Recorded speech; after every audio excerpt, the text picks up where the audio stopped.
Hello everyone, Snowden here, and today I'm super excited because me and my brother have just played some DLVL1 Ironman challenge, and I'm going to cast the first episode for you. So I'm not playing right at this moment, but it's some recorded footage and I'm going to explain what's happening in the game as we go. So right now I'm checking the items, see if there's any common items that we want to purchase with our first 200 gold. Each character starts with 100 gold, and there's two of us playing, so we could potentially buy something like that fine buckler right there, but it's some garbage, so we're not going to buy that. We're probably going to buy something from Adria instead. If you don't know about DLVL1 Ironman, if it's your first time hearing about it, it's basically, the rules are once you leave the town, you can't go back to the town. You start as level 1 character, of course, and you try to beat the game without dying. And it's very limited resources because you can only kill all the monsters one time, so you're limited with experience points and to the items that they drop. But before you leave the town, you can buy some items in that one time that you go there. I'll put the full rules to the description, or in the description of the challenge that we're playing as. So we bought some mana potions because later on when the rogue gets some healing abilities, we're probably going to want to use her healing spells rather than using potions, which are very, very limited, because you can get a lot of heals or heal other spells out of one of those small mana potions if you got a lot of mana on the rogue. Alright, so we're just gonna walk real quick to the dungeon. I sped up this part of the footage earlier so that we don't have to spend too much time walking, and here we go. Turn on that mini map and we're going to start looking at chests. As the rogue, it's going to be my job to disarm any traps that there are, and we have died to traps before. This one legendary time in the caves, we clicked the chest and it was a Nova chest and we died instantly, so we're pretty careful about checking for traps. Even though the traps in the church aren't so bad, you gotta get into good habits. And something that is going to be part of our strategy for the first 4 levels is we're going to want the warrior to kill most of the enemies, because the warrior has a maximum dexterity of 60, so he has a lot of trouble hitting targets later on in the dungeon unless he gets dexterity gear, which you're not guaranteed to get. So while the warrior still can land hits, we want the warrior to kill a lot of enemies and get a lot of experience, and the rogue can catch up to him later on, since her dexterity is capped at 250, and you probably would never get 250 dex in an Ironman game, but suffice to say, she'll be able to hit the enemies. So that's why you're going to see me playing very passively most of the time, and just like picking up gold and stuff for the warrior. So we go down. I think we're going to go down to the bottom left and check out what's there after we take care of that fallen one. Warrior using the club for level 1, or at least for right now, and that's going to deal extra damage to undead enemies. I'm just going to clear out that corner, and I guess we're going to the northeast and just checking things for traps as we go, pulling those enemies back. We're going to fight them here, trying to block off ourselves from getting surrounded by the enemies, and sometimes I'll shoot an arrow or two. You saw that skeleton died in the wrong place. It's because we're playing multiplayer, so there's gonna be some issues. Oh my gosh. So I had forgotten that when you cast the remove trap skill, it's not guaranteed to work, so I was like, oh, I'm just going to remove this trap here and stand right in front of the arrow. When we played this, we're sitting in the same room, so we're just talking to each other. He probably said something like, hey, is this door okay to open? Is it trapped? And I would be like, yeah, it's fine. And now he's just going to kill all the enemies as we go through.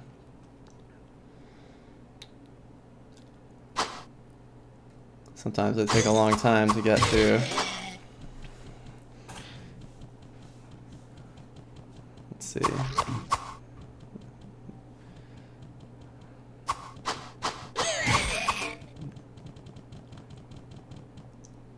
Got a potion of mana.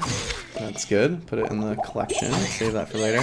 Try to keep those off of my hotbar so I don't accidentally use them sometimes when you're freaking out in like combat. You're like, oh geez, I have to use a potion, and your fingers aren't necessarily on the right number. You might accidentally use something. We've used resurrect scrolls like that before, which is really bad because resurrect scroll is the only way to revive yourself or your ally in Iron Man.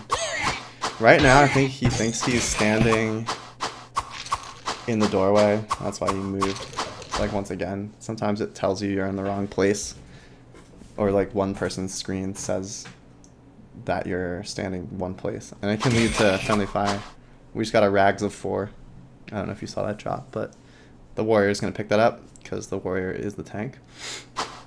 And something interesting to note is, how does the warrior be the tank? They don't have like a provoking skill or something like that to force enemies to attack them. So what Iron Man players will do is make the warrior create the game and be the host, and then other players will join that game. So when 2 players are standing side by side, they're of equal distance to an enemy. The enemy, normally it's going to attack the closest player, but if they're both equally close, it's going to break that tie by choosing to attack the game host. So the warrior is always going to host. And since this is the first game that the warrior has ever made, there's this glitch that he has 60% increased chance to block with his shield. So that is a good bonus for first levels. Right now he's like, you better look out, these barrels might explode, because barrels inside of a room are more likely to explode if they're like a small room. Obviously they're all inside a room, but like tiny rooms like this, they could explode more frequently. And looks like we got just some gold and stuff. So you might be thinking, why are we picking up this gold if you can't go to town? Well, one of the reasons is any items on the ground take up like space on the ground, and there's a limited number of items that can be on the ground. So if there's too many little piles of gold around and you kill an enemy that would have otherwise dropped something, it might cause that item to not spawn, and we want to get as many items as possible, of course, because it's limited. So that's why I'm picking up the gold.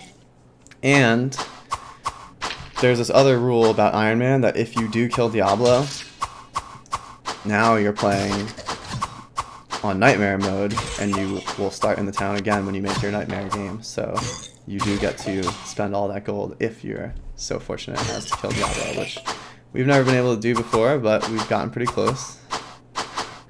I'm swinging away with that axe. Probably shouldn't really be killing these monsters right now and letting the warrior get the experience, but I hadn't played Diablo 1 in a long time, and I was like, oh, the axe is so nostalgic. Let me just put that on and start swinging away. It can be good if you're fighting certain unique monsters, but I'm pretty sure on dungeon level 1 there's no unique monsters, so there's really no need for me to have this. And right now I'm just bringing some monsters to Ben, my brother, the warrior, Atlas Sony Soft JP, which his name is that because I was like, why is that your name? And he explained to me it's Atlas is a maker of rare PlayStation 1 video games, and my name is These Menus because when I was recording with this software, Bandicam, shout out to our sponsor Bandicam, by the way. They're not really our sponsor, but their logo is on the top of the screen. When I was making the video at first, when you're in the menus, it's all like bugging out. Luckily, it does record the game well enough, so yeah, it's pretty cool. We just got our first identifying scroll. Now, in later levels of the dungeon, the ID scrolls don't drop as much because there's not as many bookshelves and things of that nature. Yeah, I'm just gonna disarm that chest that wasn't trapped. So you really are depending on getting a lot of your identify scrolls from the church and the catacombs later on. And those scrolls are going to be essential for identifying your gear that you're going to need later on. You're only going to be identifying a limited number of things. Now, it's saying now you die because the Bandicam hotkey for recording was F12, which also makes the character say some pre-scripted message, which you can change in the notepad document of Diablo 1 if you want to, but I didn't change it, so it still says, now you die. Later I'm going to change that so you won't see it anymore, but it basically means I was starting a new video. So the warrior, when they drink a small health potion, it's going to give them double the effect of if a rogue or a mage drank it. Likewise, if the mage drank a blue potion, a small blue potion, it would give them double the effect. So he's given me these full health potions because they're actually better for me, the rogue, in a way, than they are for him, since he can drink small health potions all day and just get basically almost fully healed. But if I drank it, it would be kind of a waste because the opportunity cost of, oh, the warrior could have drank that and got double the benefit. And we just got a resurrect scroll, which is very, very good. Like I said before, you don't plan on dying, but if your ally dies, you're going to really hope that you have a resurrect scroll to get them back, or else you're solo Ironmanning, and that's not going to end well for you. And sometimes I get bored of not killing enemies and I just run up ahead. That is a Staff of Heal Other, by the way. Very fortunate drop for us. Before the rogue gets its own healing magic, then having that staff is going to really help save on potions for when the warrior gets damaged. There's a few ways you can heal an Iron Man depending on what drops you get. You can go for the rogue heal othering the warrior. If no heal other books drop and you don't get a heal other staff, which is possible, it's happened to us before, then you're going to have to rely on probably a healing staff that the warrior uses, in which case the warrior is going to have to get some points into magic, which you kind of want to avoid. And then they just heal themselves with a staff. But I really do think heal othering, best case scenario, you're casting heal other spell, and you can use like mana potions and stuff like that, and the staff is really efficient as well. So we're going to kill this last guy, and we're done with this section of the dungeon. So we're going to continue on. He switched to that club before opening the barrel, because what can be inside a barrel? That's right, skeletons. And what does extra damage to skeletons? That's right, clubs. And other blunt weapons. Look at that, a buckler. Maybe it's an upgrade. The warrior starts with a 3 defense buckler. Maybe it's a 5 defense buckler. Pretty sure they start with a 3 defense buckler. And this is a 1 defense buckler, so it is not an upgrade. And I get the kick down loose. So far, so good. We haven't had to drink any potions or anything. Haven't lost that much health. Going rogue up there. Rogue in the other sense of the word. Like, I'm always a rogue, but I don't always go rogue. And there's a murky pool down there. Murky pool gives infravision, which means the enemies that are out of your vision are highlighted in red. I'm not going to be getting it, but Ben's probably going to get that later on. And the Scroll of Healing. Won't say no to a Scroll of Healing. Some of the shrines you're really on the lookout for in these first levels is Blood Fountain, because that gives 1 HP per click. So it's basically infinite healing. Like, you just walk back to it and drink it. Super inconvenient. Like, you're on dungeon level 13 and you're like, oh, we're all out of potions. Better walk down to D level 2 and click that healing, that Blood Fountain like 30 times. Probably more than 30 times. And we got our first bookshelf. Let's see what book it is. Charge Bolt. Amazing. Charge Bolt is one of the worst books you can get. If we had a mage on the team, it wouldn't be so bad. But cool thing about books, when you read them, they give a little bit of mana. Depending on what spell book it is, depends the different mana that it will give you. And I don't know how much Charge Bolt gives, but it's like some. So we can use it as a crappy mana potion later on in the game. If we get enough magic to read it. I think we need 25 magic to read it, and the rogue starts with 20 magic. I don't know. You'll see when I open my character window later on.